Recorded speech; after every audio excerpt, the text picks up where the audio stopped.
Hello guys, welcome to our YouTube channel, and today we are going to learn how to log in Uber account. So let's get started. So if you want to log in into your Uber account, what you can do is just open up your Uber app.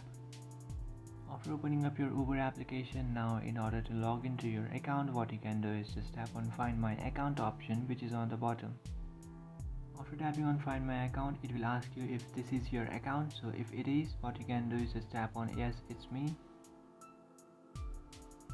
After tapping on yes, it's me, now you will receive a 4-digit code in your message. So just copy that 4-digit code and then enter this, and then enter that 4-digit code over here, and then tap on next, which is on the bottom.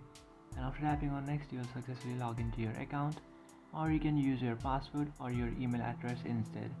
So I would like to use my password. So just enter the password of your Uber account. After entering your password, just tap on next, which is on the bottom right. And after tapping on next, here you can see you have successfully logged into your Uber account.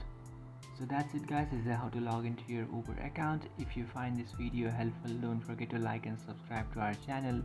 If you have any doubts, feel free to comment below. Thanks for watching.